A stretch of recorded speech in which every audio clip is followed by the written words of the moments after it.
But anyway, the reason why, as you said, that I was watching, or didn't watch this whole show, but zipped through to hit the high points, is because Sunday morning it was all over Twitter.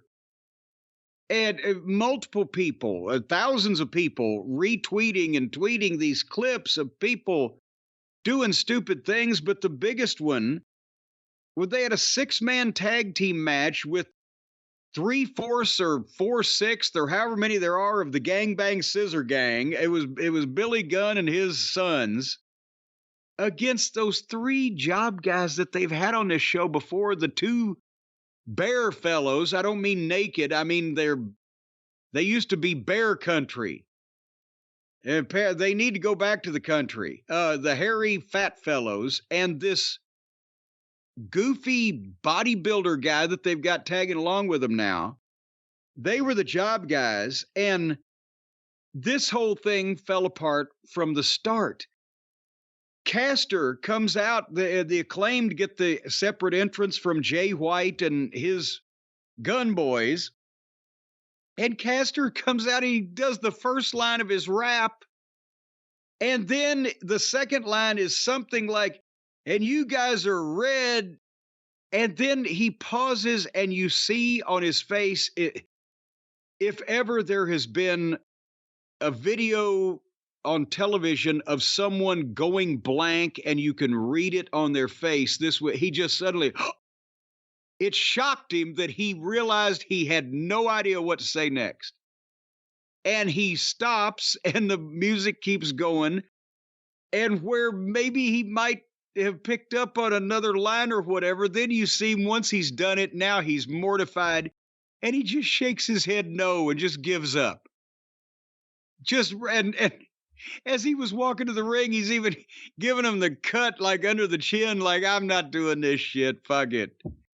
I mean, there's a first time for everybody, but Brian, you've got a music industry background. You know what a lot of these performers do. Maybe sometimes they've sung the song a million times, but they're on some type of substance, or, you know, some things just don't always go according to plan. Couldn't he have just gone, because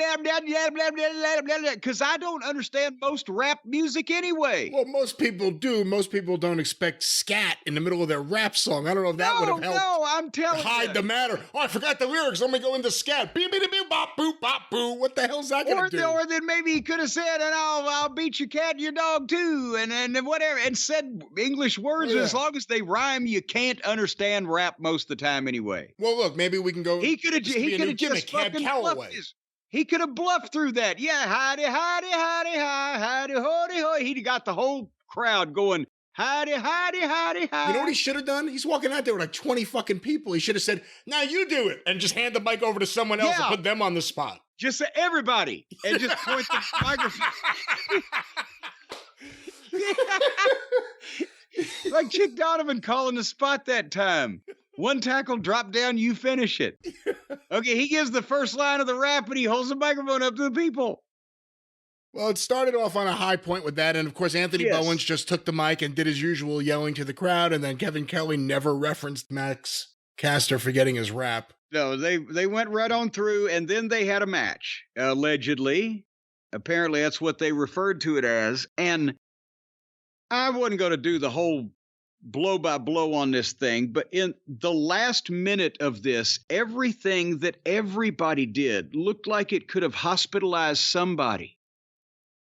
I mean, from Jay White almost fucking lost the goddamn guy on his finish because the jobbers were awful and he was off balance, and there were people just executing moves and they should have been executed. It was a mercy killing. But the one that got retweeted and trended on social media or whatever that everybody was going in, what the actual fuck, was they had one of the fat bear guys set up, bent over to where Billy Gunn was going to come and give him the fame-asser, right? And everybody knows what Billy jumps up and drops his leg on the back of the guy's head when the guy's bent over and drives his face down into the mat, right? Well, that's what Billy did. He jumped up and he dropped the leg on and the guy went flat down on his face. Boom. And then for no apparent reason, but that they thought if they work real hard and take a lot of bumps, maybe they'll get a fucking job. This guy takes the face first bump, jumps up to his feet, runs backwards to the ropes, and jumps backwards over the top rope, taking a bump to the floor to illustrate that he's a guy that big, but he can take that graceful bump over the top rope to the floor, disregarding the fact that it looked like he just jumped up, ran, and committed suicide over the top rope. The fuck? There was no anti-gravitational forces couldn't have moved him in that way, in that manner, in that direction, at that velocity. Earlier in the match, I believe the bear man that you're speaking of was the one that pulled down his straps to show his nipples and then said he was going to take, I think, Billy Gunn or one of the Guns to Titty City. Oh, good Lord. I didn't see that one. Yeah, no, this is the same guy that, I forget who they were wrestling, and he said he wanted to eat ass on TV. So I don't know what exactly is going on with them. The gimmick change from Bear Country to Iron Savages may not have been going as smoothly as they would like. I don't know, but that bump was pretty embarrassing, and everyone jumped on it. Oh my God. What? You could not, because it was so preposterous, and it was the thing that caught everybody's eye and attention. You couldn't look away from it. It was, I mean, in a normal world, the guy would have been, told, thank you, your services are no longer required, but I bet you they pop up again on TV the next week. I think I'd like to see them against FTR. Oh, good Lord. So they can work a 30-minute match. Really competitive. It would be wonderful. These guys are the living epitome of the old saying, when I got into business.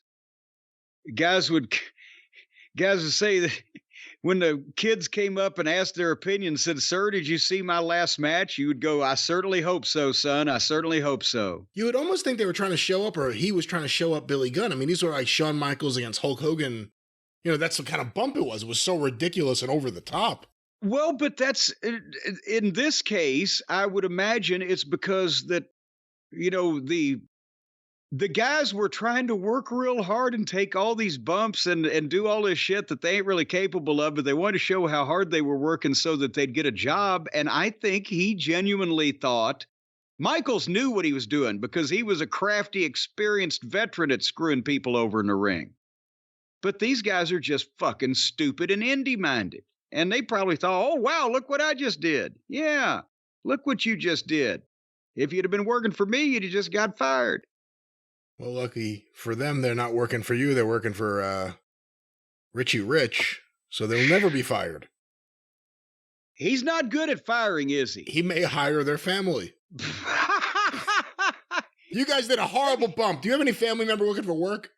Yeah, either that, or do you know any personal writers we can bring in to script your matches?